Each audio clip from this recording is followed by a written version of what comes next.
Welcome to Everyday Happiness, where we create lasting happiness in about 2 minutes a day through my signature method of intentional margins, creating harmony between your to-dos and your priorities, happiness science, and musings about life.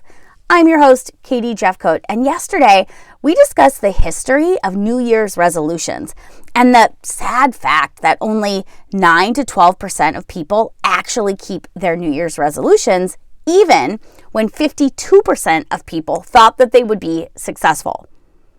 The main reason why many people fail to stick with their New Year's resolutions is that they had too many goals. The goals they had were too lofty. They forgot about their goals, or they didn't have the skill set or the tools needed to actually do them.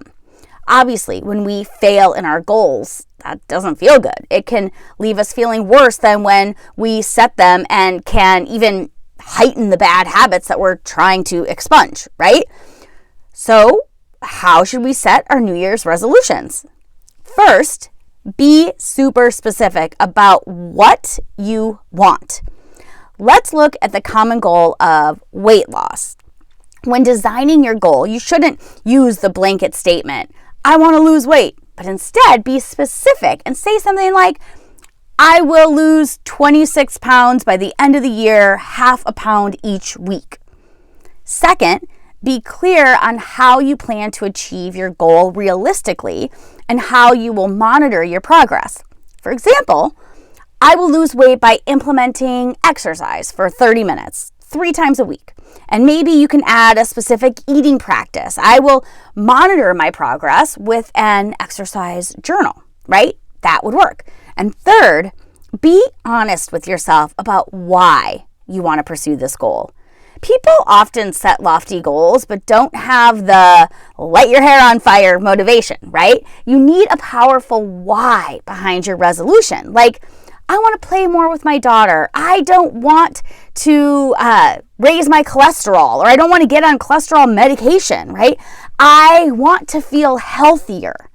Remember, your New Year's resolution and this goal doesn't have to be the standard weight loss or make more money, but instead it can be an internal, emotional, or a mental goal, such as being more grateful, providing forgiveness, or pursuing social bonds that may have gotten left behind.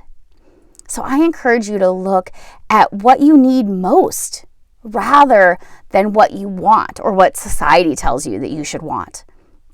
To gain better insight into my own reflections, I created the Reflections and Intentions, like fillable, printable resource because I needed it.